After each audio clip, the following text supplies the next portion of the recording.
to take a step back in time with me to the year 1908. Theodore Roosevelt is president, but it's an election year, and Republican William Howard Taft of Ohio has won the presidency over Democrat William Jennings Bryan. Cleveland's baseball team was called the Naps. The Naps, very good. Named after the manager, Napoleon LaJoie. They're now the Guardians. Okay. The most popular song was Take Me Out to the Ball Game. Mother's Day was observed for the first time nationally on Sunday, May 18th.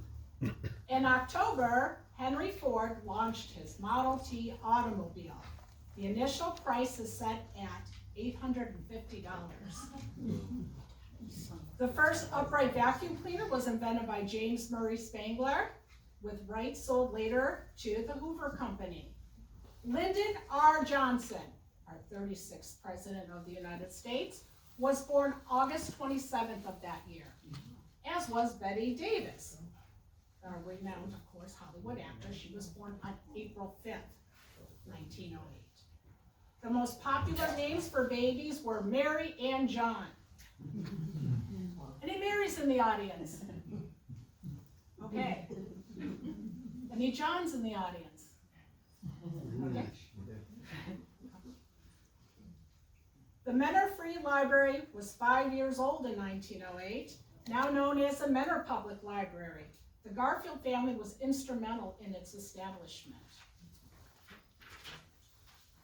Since the president's passing in 1881, James A. Garfield, the world has changed a great deal for the Garfield children, for Hal, Jim, Molly, Irv, and Abe, and for Lucretia Garfield, their mother. You're joining widow Lucretia Garfield in her parlor at Lawnfield, preparing for the holidays and reminiscing about Christmas past.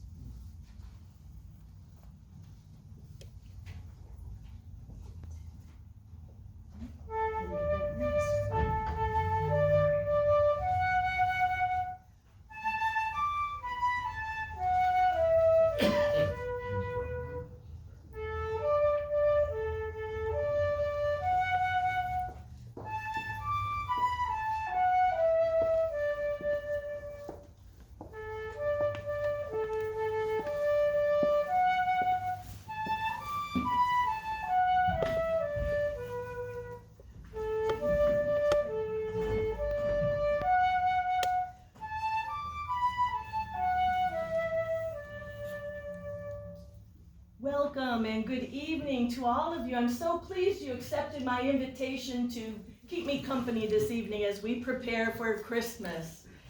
I find myself alone in this big house. Normally I'd be in South Pasadena by this time of the year, but my trip has been delayed. And my children are scattered about the country. Irv and Hal are in Massachusetts. Molly's family is on Long Island.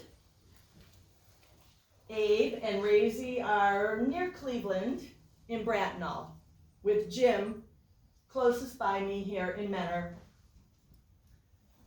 This house, and this parlor in particular, holds so many memories for me, and I can't help but think that it's somehow a better monument to my husband's memory than anything that could be made merely out of stone. So I wanted to keep it worthy of him. I've been reading his diary again lately, and he has left me a vivid account of our past Christmases. Would you indulge me as I share a few stories with you folks? Sure. Thank you, thank you. I just think back to Christmas when I was a little girl.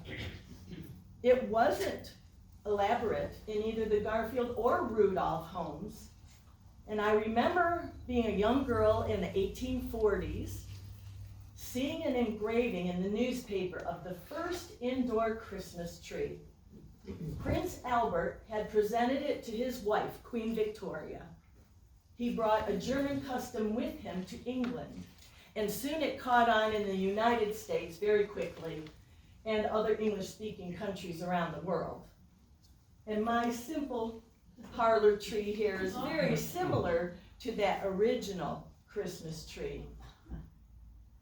Our gifts were very simple too, like books, albums, a journal to keep your New Year's diary in, or handmade, like an apron or a knitted scarf or pen wipers, or a fancy lined work box. I still have mine, made by my younger sister Nellie, and I keep some of my favorite letters in there, but you can see her lovely handwork.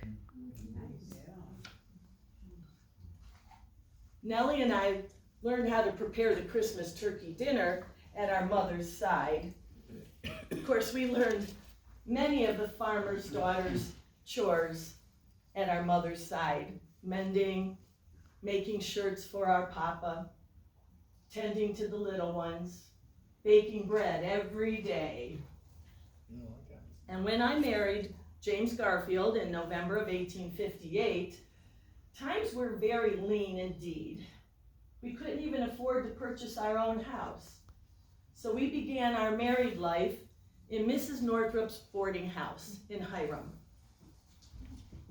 But I think back to some of the early gifts that I received from my husband, and I recall matching plush blue velvet overcoats for our toddler, Eliza Arabella, and me. My husband had been away at the war, got very ill from camp fever, and had to return home to Ohio to recuperate. And while he was here, he purchased those lovely overcoats for little Trot, as we nicknamed her, and me. The following year was perhaps our saddest Christmas ever, 1863. We lost our little Trot to diphtheria at only 3.5 years old on December 1st. My husband was again at the battlefield, but made it home in time to be with our toddler during her final illness. And when she passed away, it tore at the atoms of our hearts to lose our precious little girl.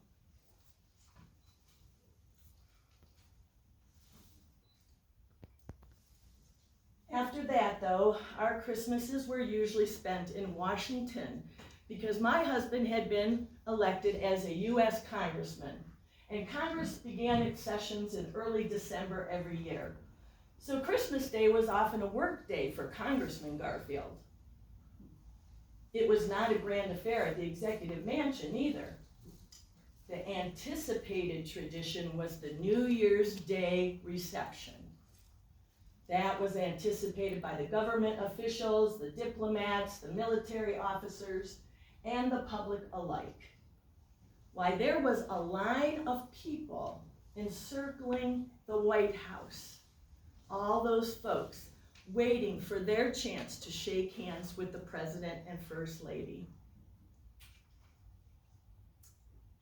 Our Christmas season of 1874 was brightened by the arrival of our 7th child, Edward, who was born on December 26th. I took chloroform for the first time to assist me in that labor. As you ladies know, just to dull the pain a little. And our little Nettie arrived just a bit after 9 in the evening. The next morning, the other children were surprised and delighted, except for poor Molly, who burst into tears when she discovered she had another brother. Molly, our happy child in the household most of the time, but she could be very saucy and tomboyish at other times. And so for Christmas of 1877, when she was 10 years old, her papa and I gave her a special blue enamel locket, and it was accompanied by this note written by my husband.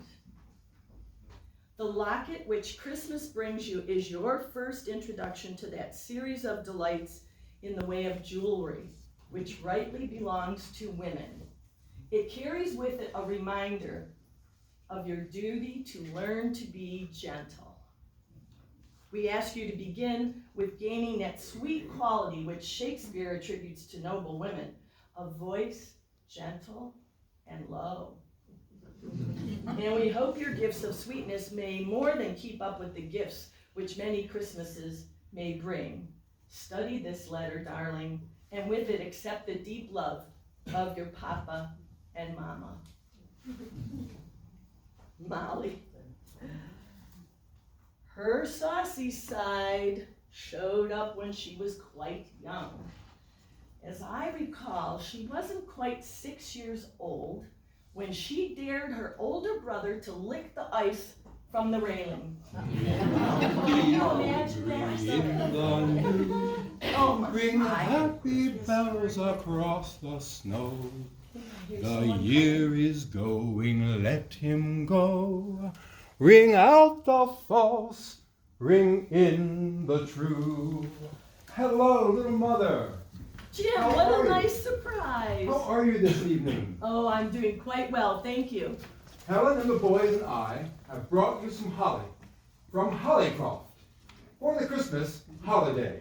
Here you are. Oh, We hope you enjoy it. it's very lovely, Jim, and is the perfect complement to my parlor decor here. Thank you very much.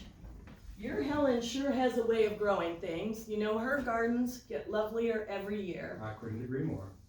Many of our neighbors have joined me this evening to keep me company. So I see. Do you have time to sit with us for a bit? I do have a bit of time. Thank you, Mother. Wonderful. And it's wonderful of all of you to be here this evening to pay a call on my mother, and I thank you. You know, my boys cut that holly just a short time ago. They were very happy to do it.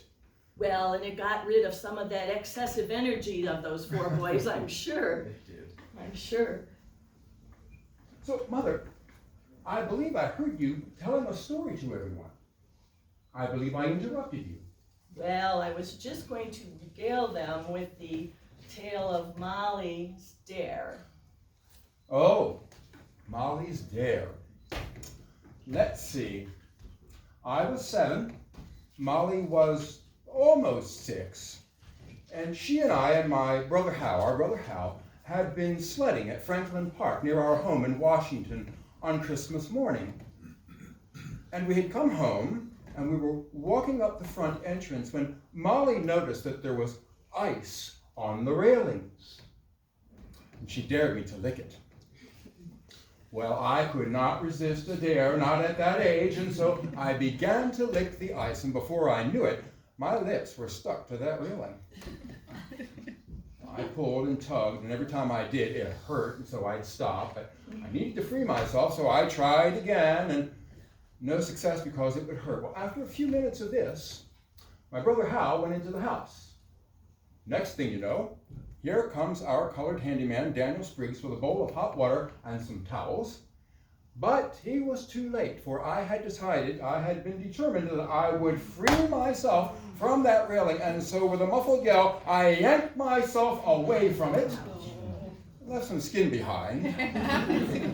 My lips were swollen for a week. Oh, and poor dear Molly was very remorseful for what she had done to her brother and waited upon him, bringing him his favorite books, some glasses of water to sip upon, gently, of course. Why, she even fluffed your pillow to make you as comfortable as possible. Oh, yes, she did. She did. Very remorseful indeed was she. Well, A lesson learned. lesson learned. Now, as I think back, Mother, there was a happier Christmas a few years later. It was the Christmas that you and Papa allowed Hal and me to join you for Christmas shopping. Yes, I remember you boys were finally of the age where we can take you into our confidence in selecting gifts for the younger children, especially the surprises of the stockings. Hal and I felt so grown up to be accompanying our parents on Christmas shopping. And I remember during that trip, Papa bought me a new pair of shoes. He bought Irv and Abe some rubber boots. I don't recall what he bought Hal or Molly, but I have a distinct memory of how enjoyable that trip was. Mama and Papa made it such an adventure. It was such fun. Now, my brother Hal and I have been studying that fall at St. Paul's School in New Hampshire. To get home for Christmas, we had to board a train from Concord to Boston. We took a second train from Boston to New York. When we were in New York, we made our way to Long Island Sound and we boarded a ferry which took us across the Sound that evening. I know I slept through that, and I believe Hal did too. Next morning, we woke up in Jersey City, New Jersey, where we boarded yet a third train, which brought us to Washington. And there we were met by Papa's good friend, Colonel Rockwell. He brought us home to Mama and Papa. The entire household was excited for their arrival. Molly, Irv and Abe, even Grandma Garfield got dressed as if for a holiday. It was only December 20th. They were very pleased to see that you were coming. That was also the year, remember, that Mrs. Lander held a pound party at her home. Molly and Hal and I all went, and we had a jolly time. That was the last family Christmas in Washington. Jim, I think you are right, because the following Christmas of 1880, we celebrated it here at our Manor Farm. And again, like the previous year, the boys came home on that arduous journey. And again, the household prepared for their arrival. Molly and Irvin, I think, were awakened at 5 in the morning and came to get Papa and me.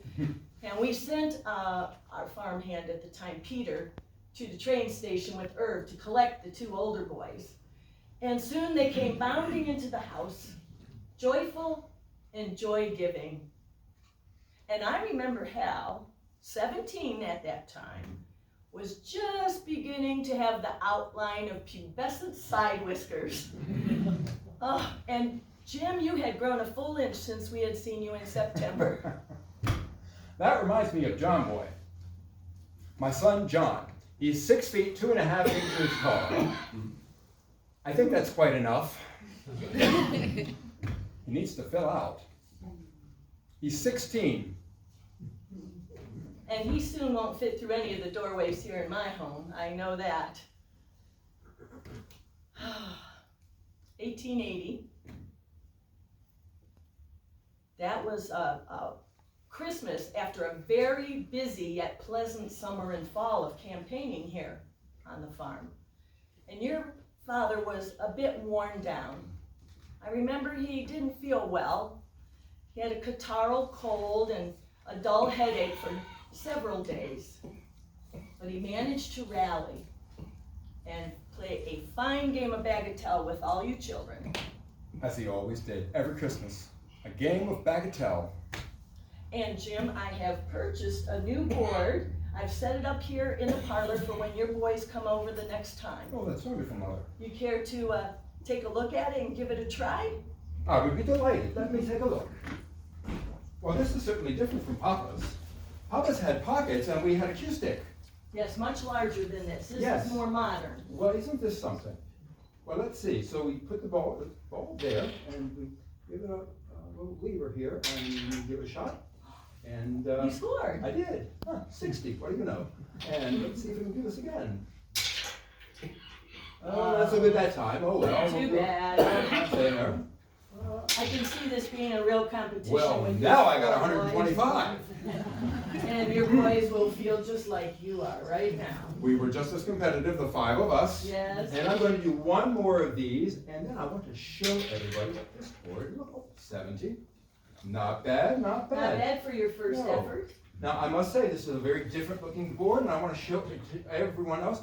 Have any of you ever seen anything that looks like this? This is a modern bagatelle board. This reminds me of when you and Father would play games with us children, particularly at Christmas time. Oh, Jim, yes. Yes, 1880, Father was about to become President of the United States. And in preparation for writing his inaugural address, he was rereading the addresses of earlier presidents. And I remember him saying to me one day that he found them to be dreary reading. Father loved to read. So when he said that those addresses were dreary, it tore at my heart, but he did. He loved to read, and he always had a book with him in the parlor, in his library. When he went to Washington, he would take a book with him. Coming back to Ohio after Congress was ended, he had a book with him. Always a book, always reading. And he loved to read aloud to other people. He read aloud to his fellow members of the Washington Literary Society. He read aloud to us, his family. Right here in the parlor. Right here in the parlor. And at this time of the year, a favorite of his was Charles Dickens's A Christmas Carol. Carol, yes. Jim, as is my tradition, I have pulled the Dickens books from the shelves to have them right near me here in the parlor, and I happen to have A Christmas Carol. Now, would you care to pick a favorite passage and share it with all of us? Oh, I'd be delighted to do that. Would you like me to read to you? Yes. Something All right. cheerful. Something cheerful. Yes. Well, now let me think. You know, at the beginning of the book, Scrooge has been visited by the ghost of Christmas past, and he encounters someone from his past whose name was Fezziwig. Oh, that always makes me chuckle. Okay. Fezziwig. Now, I need to get my glasses. Dickens sure had a way with people's names. He created some wonderful character names. Fezziwig. Now, let's see here. Oh, let's see. Where is it?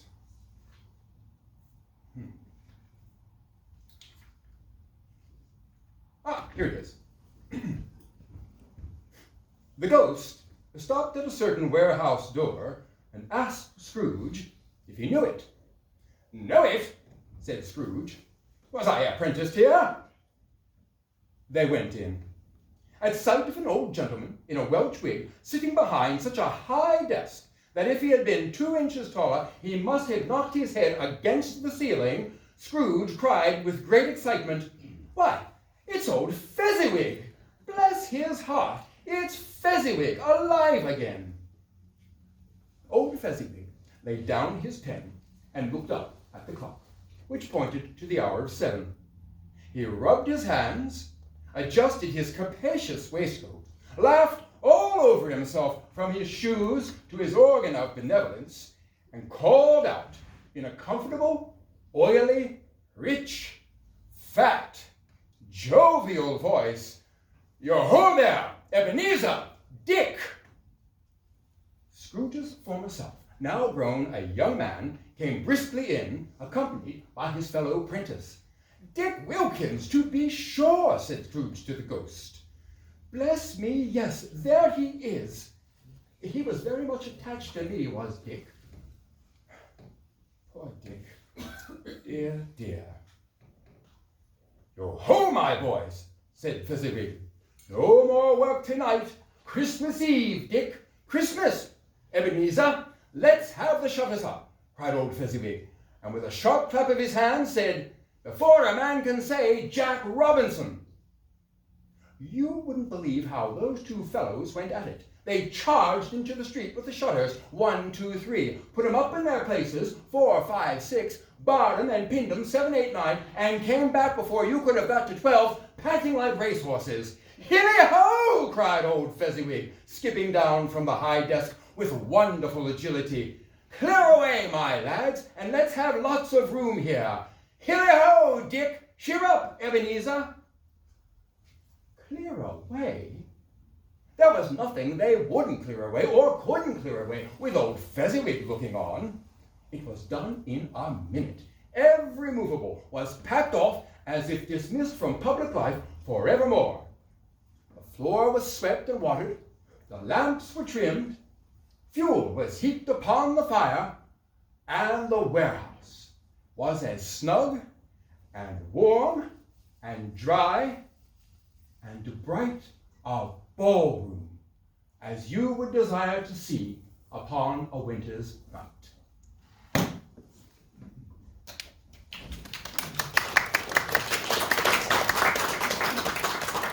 Thank you, ladies and gentlemen. You certainly have your father's talent of bringing the pages of a book to life, Jim, and they agree with that. Yes, 1880. As it turned out, that was the only Christmas that my husband spent here at Lawnfield. But the passage that Jim just read reminds me of the fond memories that our family continued to make in the years after that. I'm thinking of 1890 in particular, Jim. I wonder why. That was a very special holiday season for our family. Jim married Helen Newell in Chicago on December 30th at her family's home. The house was decorated for the season, festooned with colors of green, smilax, and evergreens, with white and red roses dotting that greenery. Even their wedding certificate had a border of holly and red calligraphy. The bride wore white satin, as did her bridesmaids alike. Irv was your best man. The ushers were the brothers of the bride and groom, the other brothers. And a special reception, lovely reception, was held after the vows, where an orchestra switched from Bach and Beethoven to Strauss at the perfect time for the younger members of the party to dance to. I would say that that was the event of the North Side Society of Chicago that year, Jim. And I would say, little mother, that I was blessed when Hal's then future wife, Belle, introduced me to Helen Newell.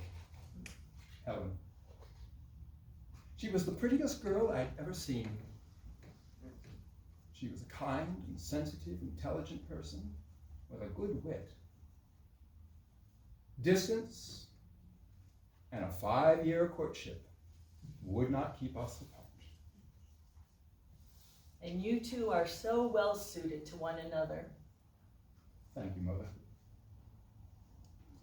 So you see, by the 1890s, most of my children were married with homes and families of their own. Well, except for Irv, our old Dutch brig. He was the holdout. He only got married a couple of years ago when he turned 35 years old. But we had additional families now and houses to go to, so we began alternating where our Christmases took place.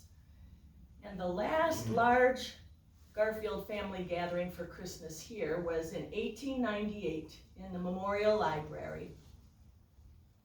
Do you recall your Aunt Lede preparing a special program? She had a school for all of the children. I remember that, yes. Yes, yes. Well, all 10 of my grandchildren were old enough to participate. The 3-year-olds had a special piece to say. The other children marched in and sang. The older boys dressed as Rough Riders, and the girls as Red Cross nurses, with the theme having been suggested by our recent war with Spain. And who was the inspiration for that theme? Theodore Roosevelt. Imagine it. Colonel Roosevelt charging up San Juan Hill in 1898, and now just 10 years later, President Roosevelt's time as our chief magistrate is coming to an end. Mother, it has been a very busy year, full of work and interest. It is a good time to live, and I have been given a splendid chance to be part of one of our greatest administrations. I am sure when history is written, the last 7 years will be seen as an epoch, the beginning of a new political era when the duties of individuals will be emphasized, and our relations with our fellow men in this country and around the world will be better understood. I have always appreciated President and Mrs. Roosevelt's support of your work, Jim. And how kind they have been to all our family. Indeed, indeed. There was a letter that President Roosevelt wrote to my Jimmy a few years back. Yes, I recall it very well. You gave it to me as a keepsake, and I That's have it what I did. right here in your Aunt Nellie's work box. Would you care to see it once again? I would love to see this letter. This is a wonderful letter. Let me take a look. And I would like to share this letter with all of you. White House, Washington, December 26, 1902. Jimmykins. Among all the presents I got, I don't think there was one I appreciated more than yours. For I was brought up to admire and respect your grandfather, and I have a very great fondness and esteem for your father. It always seems to me that you children are being brought up the same way that mine are. Yesterday, Archie got among his presents a small rifle from me and a pair of riding boots from his mother. He won't be able to use the rifle until next summer, but he has gone off very happy in the riding boots for a ride on the calico pony, Algonquin, the one you rode the other day. Give my love to your father and mother. Faithfully yours, Theodore Roosevelt. How kind and generous of the president to take the time to write to your Jimmy. Indeed, indeed. Oh, Mother, let me check my time here. Oh, it is getting on, and I promised Helen and the boys that I would be home in time to help finish trimming the Christmas tree before bedtime. Oh, I understand. You know, the house is in a bit of an uproar for tomorrow's Christmas dinner with the Newells and with yourself. Aren't the Newells lucky? All they have to do is walk across the lawn to get their Christmas dinner. Indeed, indeed. Bobs, my youngest, is going to get a pair of ice skates under the tree tomorrow, and I'm sure that he will be testing out those ice skates on John and Amy's pond next door when it freezes. As it freezes, that's Indeed. right. Well, Yes. Mother, I had better get home. So again, thank you very much for this time to spend with you and with all of you. Again, it is so kind of you to spend an evening with my mother here at our home. I bid you a Merry Christmas and a fond good night. Good night, Mother. Please give my love to Helen and those dear boys I of yours. certainly shall, and we'll see you tomorrow afternoon. Yes. Good night. Good night. See you tomorrow. Good night, Muddikins! I am more and more impressed with Jim every year. What started out as a moody, difficult boy has grown into a kind, generous, loving son and family man. Now my thoughts are leading me to warmer temperatures in South Pasadena. And I know that some of you ladies are joining me on that train west to California. Before you know it, we'll be surrounded by orange groves and ostrich farms. Before we depart though, would you join me in singing a traditional Christmas carol? How about Deck the Halls, since we're talking about holly here tonight. And the words are right here on your program. The flutes are going to help us. This is like choir practice tonight, right?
heart for joining me on this winter evening.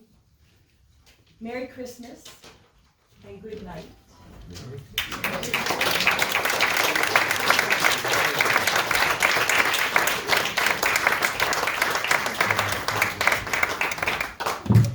Ladies and gentlemen, at this time, I would like to welcome back to the stage Debbie Weinkammer as Lucretia Garfield.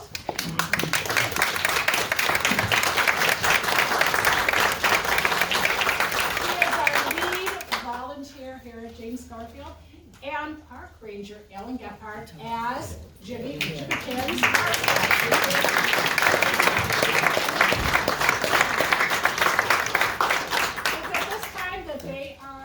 they would like to take questions from anyone here in the audience. Ooh, a brave gentleman right up front. What type of farming could you do? Oh, well, very self-sufficient here at Lawnfield. We had potatoes and hay, and various crops for the animals, to feed the animals as well. We had apple and a peach orchard. And we're trying to get a much improved breed of cattle, are we not, Jim? Yes, as we go into these more modern centuries. So very self-sufficient here, sir. And she can move in and out of time, so you can ask Lucretia a question or Debbie a question. Yes, ma'am. Debbie? What was this building used for? Oh, this building is the carriage house. Where you're seated is where the carriages were stored, so where you see brick flooring. And then where our exhibits are, those were the stables for the horses. If you look closely, you'll see places where the horses have gnawed the wood or kicked the walls. And several years ago, the Park Service transformed it, repurposed it, I guess is the best word, into this visitor center. But if we took the exhibits out, we could probably put it back to a carriage house again. James Garfield never saw this building, by the way. It was built after his passing. How many Garfields are there now? Ooh, how many Garfields are there now? Far too many to count. We have Tim Garfield, a great-great-grandson, right in the front row with his wife Margaret.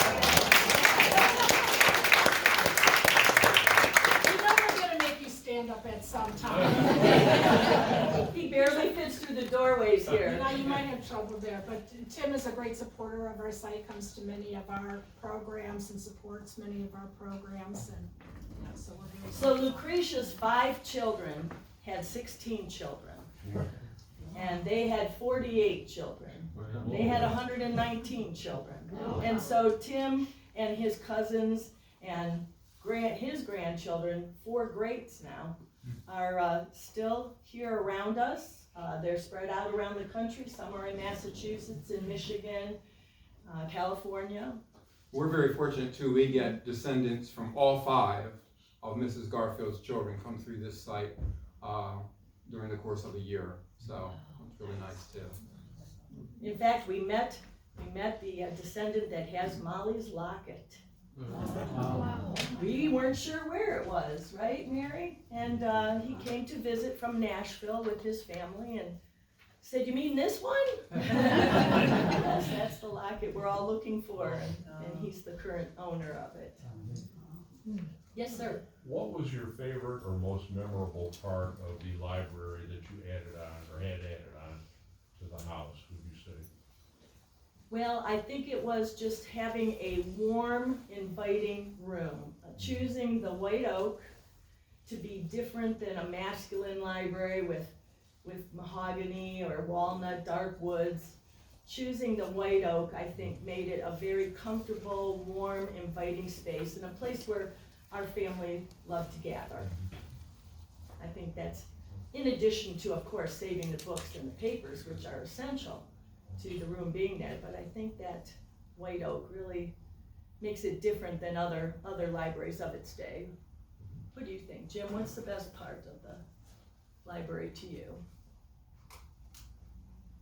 All the books that are in it that are connected with Papa, and memories of reading aloud to guests, to my Helen in that room, weddings Yes. in that room, Yes. music in that room, Christmas in that room.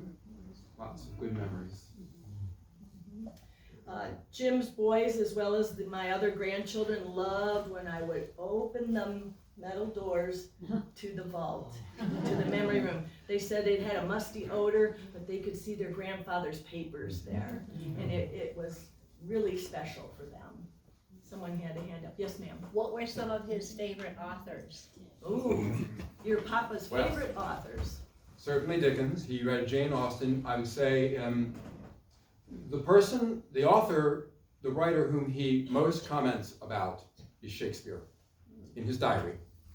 In his diaries, he commented on the various Shakespeare plays, the sonnets, and he made critical comments about various plays, judging that, for example, Richard III was probably too violent to be put on the stage. So Shakespeare, absolutely, I would say was his favorite. Would you agree, Mother? Yes. Washington Irving at this time of the year, his old Christmas That's right. stories. There are a number of writers that he enjoyed, and he enjoyed ancient Euripides and Herodotus, Classics, yes. yeah, classics from ancient Rome, ancient Greece. There's a question here.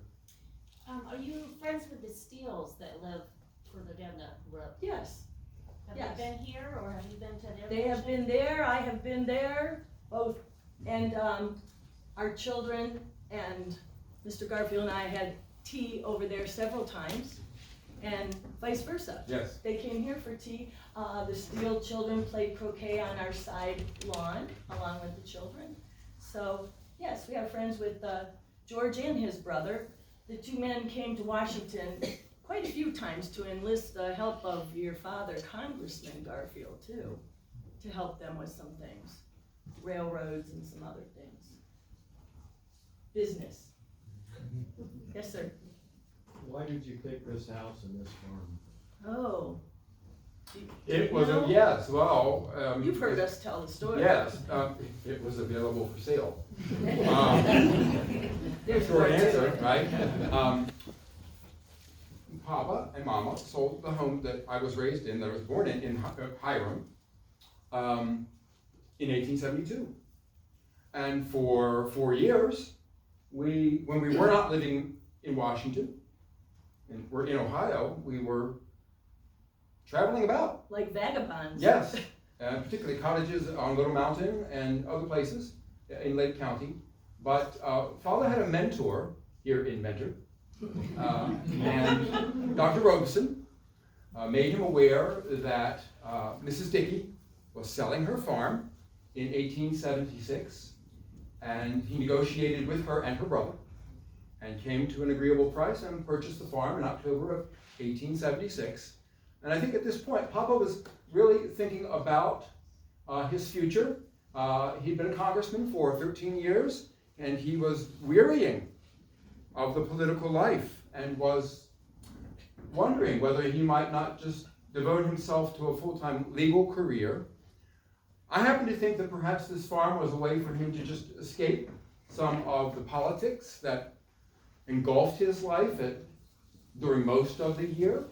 And so this farm became a diversion for him. It also became, obviously, a place to be grounded again. He wanted us children to have green space. He wanted us to have fresh air. He wanted us boys, in particular, to learn something about working with crops and working with farm animals. So there were a number of reasons that Papa bought the farm, but this was clearly, I think, a labor of love for him in the years that he was here. And one additional piece to that, this was within the 19th district that my husband represented. So we had been without a home in the district for a while. And this was the most Republican end of the district. He was a Republican, so he felt very comfortable here with his mentor just up the street a bit and other people from his church to the east here. So this was a good spot for Congressman Garfield, right along the avenue, the main road from Cleveland to Buffalo, and the railroad not far away. And he wanted to teach you a good hard day's work. That's right. Yes, ma'am. What family member lived in the white building just east of the church, on the church property, now the church property? Yes. Go My brother ahead. Hal. My brother Hal and his wife Belle and their children summered there with Belle's mother, Caroline, who was the owner of that house at the time. So in the late 1800s, Hal was on one side of mother and I was on the other. And then it crosses families. This gets a little confusing without a whiteboard. That's right. What's a whiteboard, mother? I don't know. Oh, that whiteboard. Oh, okay. I see. Yes. I was just wondering how many acres you had to your farm. 158 acres here and a fraction. Yes. Along Almost with that- 160. What were the boundaries then? How- Well, about as wide as it is today, but much deeper going north. You know the railroad tracks that cross through northeastern Ohio? The tracks cross through our farm property. Oh.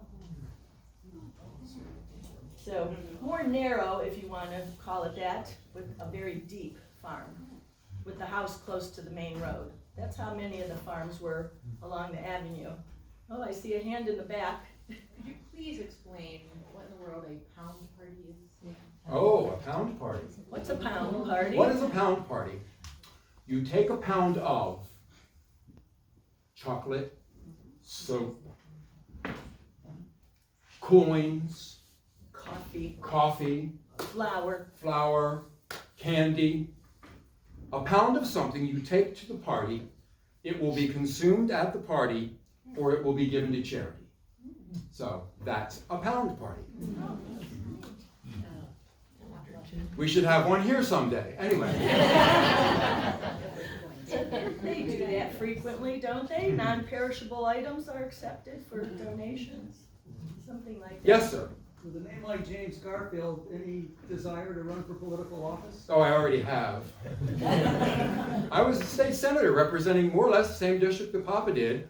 I was a state senator from 1896 until 1899. And presently, of course, I am part of President Roosevelt's administration. My immediate goal as the sitting Secretary of the Interior is to retain that position under the incoming administration of President-elect Taft. And so I am waiting to hear back from the President-elect to see if I will indeed retain that position. Now I'll walk down the steps here and just tell you something right now. And as Alan Gephardt, I can tell you that he didn't retain it. So there we go.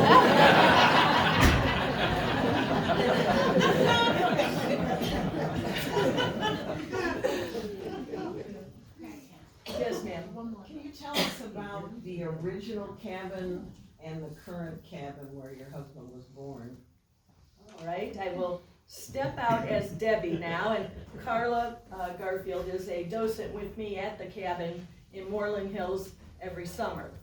And the cabin that is there is a replica that was built in 1999 by volunteers and donations, and simulates the home that Garfield was born in.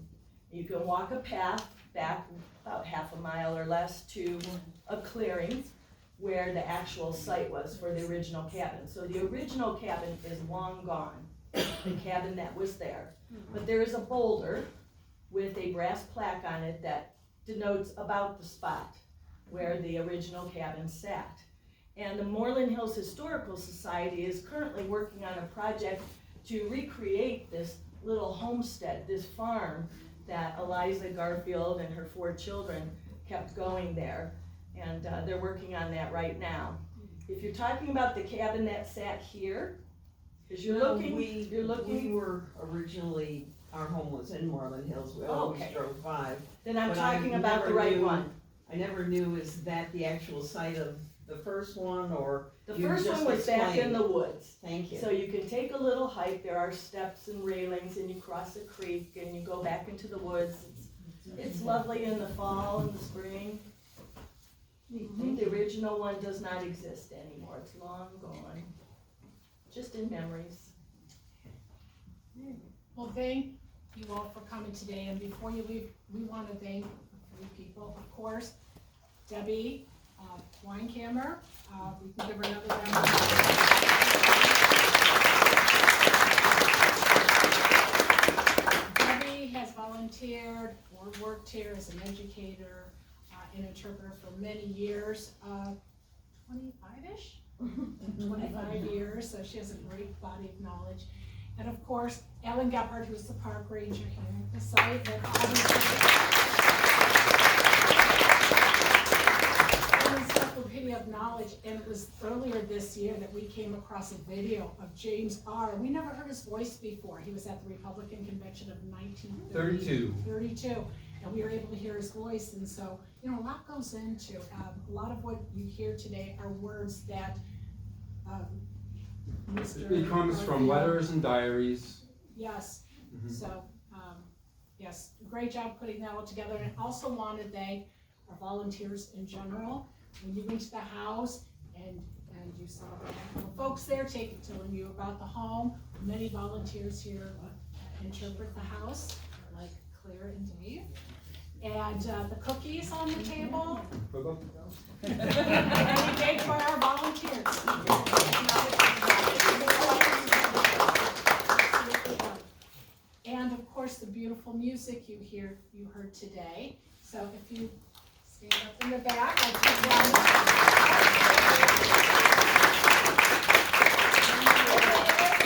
Cassie, thank you so much. They've now been to several of our winter evenings at Lawnfield and provide the most beautiful music, so thank you.